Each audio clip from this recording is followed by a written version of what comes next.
শ্রেণীর গণিত বিষয় নিয়ে অনুশীলনী 55 পৃষ্ঠা 2 নম্বর।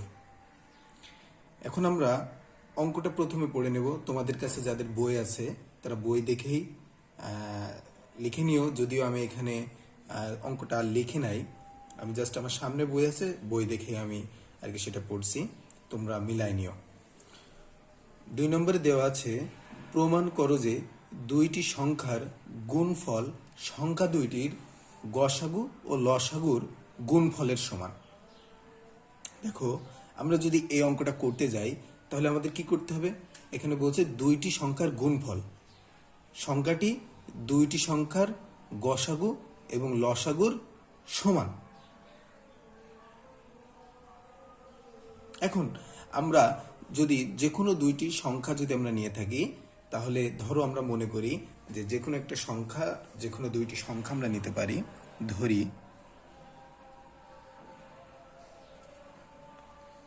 দুইটি সংখ্যা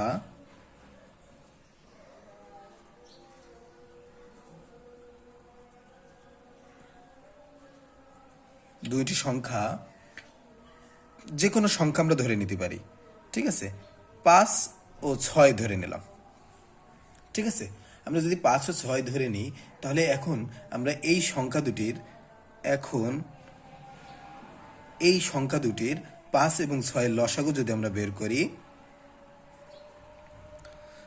5 ও 6 এর লসাগু,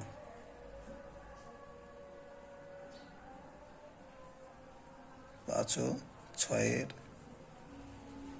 লসাগু হবে কত? 5, 6 এর মধ্যে কি যায়? এখানে আমরা কত নিতে পারি? আমাদের কোনো কিছুই যায় না। ঠিক আছে, আমাদের শুধু একই যায়। তাহলে আমরা এখান থেকে বলতে পারি যে 5 আর 6 যদি আমরা গুণ করে দিই, তাহলে হবে কত?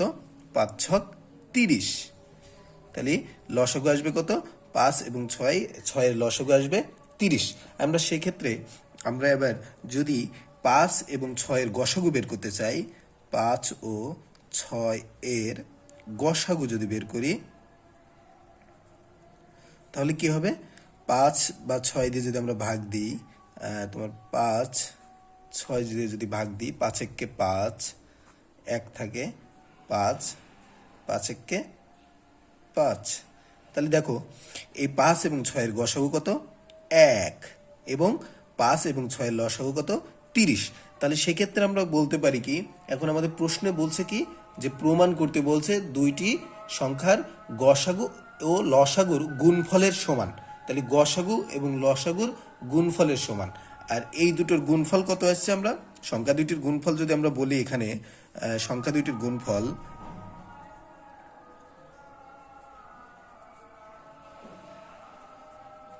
দুইটির গুণফল 5 গুণ 6 সমান সমান 30। তাহলে আমাদের আসছে কত? 5 এবং 6 এর লসাগু হয়েছে 30, এবং 5 ও 6 এর গসাগু হয়েছে কত? 1। তাহলে সেক্ষেত্রে আমরা এখন বলতে পারি যে শেষের যে বিষয়টা আছে, যে লসাগু এবং গসাগু কি গুণফলের সমান। লসাগু এবং গসাগুর গুণফল এই আপনার দুইটি সংখ্যার গুণফলের এটার সমান। তাহলে আমরা এখন লিখতে পারি লসাগু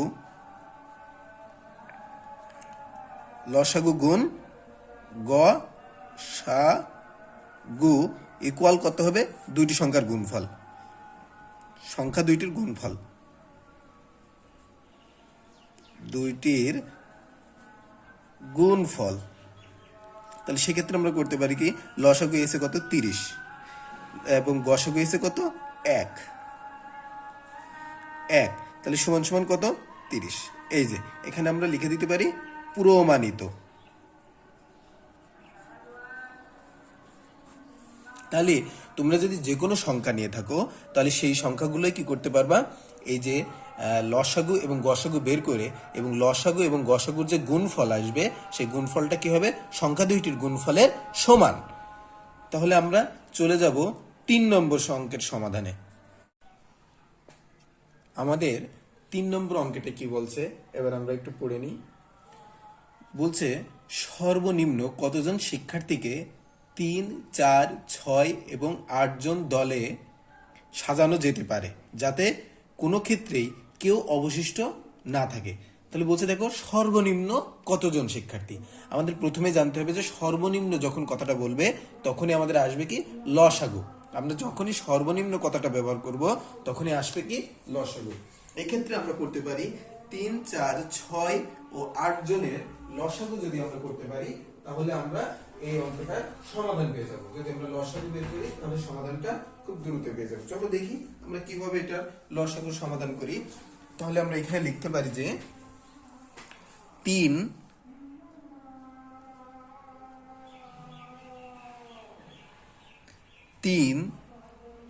4, 6 ও 8 এর লসাগুই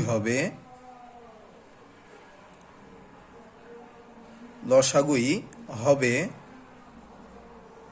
সর্বনিম্ন শিক্ষার্থীর সংখ্যা।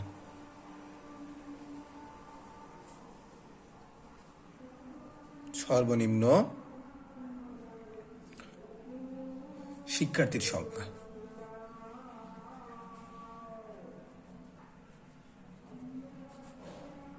শিক্ষার্থীর সংখ্যা। আমরা এখন এটারে লসাগু করতে পারি। লসাগু আমরা কয় প্রক্রিয়ায় করতে পারি? এল প্রক্রিয়ায় করতে পারি, এবং আমরা আরো কি করতে পারি? মৌলিক উৎপাদকের সাহায্যে আমরা লসাগু নির্ণয় করতে পারি। তবে আমাদের সবচাইতে সহজ হবে কি আমরা যদি এল প্রক্রিয়ায় লসাগু করি। তাহলে আমরা 3, 4, 6 এবং 8 এর লসাগু বের করি। 3, 4, 6, 8 এর লসাগু যদি আমরা এল প্রক্রিয়ায় করি তাহলে আসবে কত? সবার ভিতরে কত সবচাইতে সর্বনিম্ন কম কততে যায় সেটা আগে আমাদের দেখতে হবে। আমাদের দেখো 4 2 দ্বারা বিভাজ্য, 6 2 দ্বারা বিভাজ্য এবং 8 2 দ্বারা বিভাজ্য। এর আগের অধ্যায়ে কিন্তু আমরা বিভাজ্য নির্ণয়টা করে এসেছি, তাই না? 2 দ্বারা, 3 দ্বারা, 4 দ্বারা, 5 দ্বারা, 6 দ্বারা, 7 দ্বারা, 8 দ্বারা এবং 9 দ্বারা। এগুলো বিভাজ্যতা আমরা ওখান থেকে করে আসলে আমরা সহজে এটা দেখতে পারবো কি যে কোন সংখ্যাটা কি দ্বারা বিভাজ্য। তাহলে আমাদের দেখো 4 2 দ্বারা বিভাজ্য, 6 2 দ্বারা বিভাজ্য এবং 8 2 দ্বারা বিভাজ্য। তাহলে আমরা প্রথমেই 3 যদিও বিভাজ্য নয় তবু একের অধিক মানে 2 বা ততোধিক সংখ্যার ভিতরে যদি কোনো সংখ্যা বিভাজ্য যায় তাহলে আমরা সেটা লসাগু নির্ণয়ে নিতে পারি। তাহলে আমরা এখানে 2 নিয়ে নিলাম, 3-এর ভিতরে যায় না, 3 এখানে থাকলো। তাহলে 2 দুগুণী 4 আর 3 দুগুণী 6 এবং 4 দুগুণী 8। তাহলে দেখো আমাদের এই ভাগফলের যে ভাগফলটা আছে সেটা আমাদের নিচে লিখে ফেললাম। তারপরে এখন আমরা আবারও দেওয়ার চেষ্টা করব। এবার আমাদের কত কত যায় দেখো, উভয় পাশে 2টা 3 আছে এবং 2 আছে এবং 4 আছে। 2 এবং 4 2 দ্বারা বিভাজ্য এবং 3 এবং 3 3 দ্বারা বিভাজ্য। তারা নিজেরাই নিজেদের দ্বারা বিভাজ্য। তাহলে আমরা সর্বনিম্ন সংখ্যাটাই আগে নেই। 2 দ্বারা বিভাজ্য 3 থেকে গেল, এখানে 2 1 2, এখানে 3 থেকে গেল, 2 দুগুণী 4। এখন দেখো এখানে 3 আছে এবং 3 আছে এবং 1 এবং 2। তাহলে এই 2টা সংখ্যা, সর্বনিম্ন 2টা সংখ্যার ভিতরে যখন কোনো সংখ্যা বিভাজ্য যাবে তখন আমরা সেটা দিয়ে লসাগু করতে পারি। আচ্ছা, তারপরে আমরা আবার এখানে 3 নিলাম, 3 1 3 এবং এই 1 এখানে থেকে গেল, 3 1 3 এবং 2 থেকে গেল। তাহলে আমরা এখন লিখতে পারি, দেখো এখানে একটা 2 হয়ে গেছে, তার মানে আমরা এখানে 2 নিলেও যদিও সবগুলো 1 হয়ে যাবে তবে সেই 2 কিন্তু আবারও এখানে চলে যাবে, তাই না? তো সেই একই কথা চলে আসলো। তাহলে আমরা এখন লসাগু নির্ণয় করতে পারি। অতএব নির্ণয় লসাগু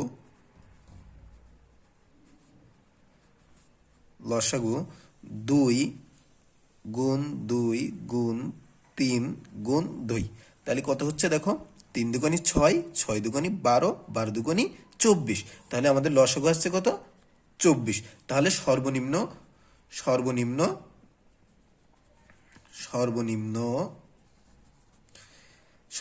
24 জন শিক্ষার্থী।